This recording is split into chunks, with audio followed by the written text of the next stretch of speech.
Федерации, официальной копии Знамени Победы, Знамени Вооруженных Сил Российской Федерации.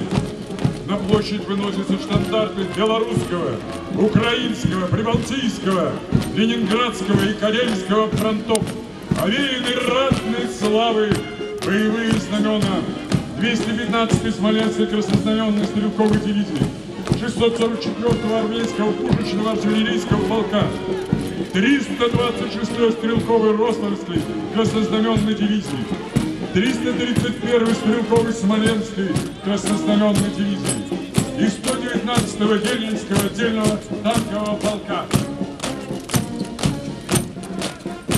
На площади гордость Смоленского гарнизона рота почетного караула во главе подразделения командир роты майор Виталий Лебедев. На площади парадный расчет Смоленского фельдмаршала Кутузова кадетского корпуса. Возглавляет парадный расчет офицер-воспитатель, майор запаса Геннадий Трущенков. На площади парадный расчет школы будущего офицера. Постановлением администрации города Смоленска в 2011 году на базе военной академии создана школа будущего офицера для учащихся средних образовательных учреждений с целью военно-патриотического воспитания и подготовки на призывной молодежи к военной службе. Возглавляет парадный расчет старший сержант Алексей Ланградов. На площади парадные расчеты военной академии войсковой противовоздушной обороны Вооруженных сил Российской Федерации имени маршала Советского Союза Василевского.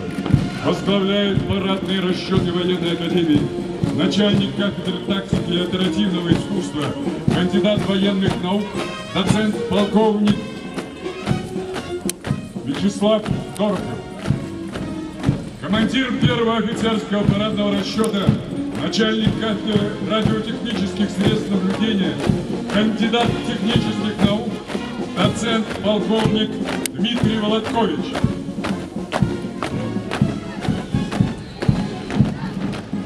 Командир второго офицерского парадного расчета, начальник кафедры технического обеспечения, кандидат технических наук, полковник Сергей Черный. На площади парадный расчет радиотехнического факультета возглавляет строй полковник Олег Удочкин. Парадный расчет факультета зенитного ракетного вооружения возглавляет подполковник Андрей Якунчик. На площади парадные расчеты 25-го отряда специального назначения внутренних войск МВД России «Меркурий», который дислоцируется в городе Смоленске. Командир отряда полковник Алексей Стромаков. С 1995 года и по настоящее время военнослужащие отряда выполняют служебные боевые задачи в Северо-Кавказском регионе. Командует парадными расчетами майор Валерий Курочкин и старший лейтенант Александр Колбасин. В парадном строю военнослужащие, заслужившие краповые береты. Капитан Гончаров, прапорщик Букманов, сержант Черемушкин и другие. На площади парадные расчеты Управления Федеральной службы исполнения наказаний по Смоленской области, возглавляемый полковником внутренней службы Вячеславом Чувашовым. Во главе расчетов полковник внутренней службы Олег Овчаров, полковник внутренней службы Рашид Музаев.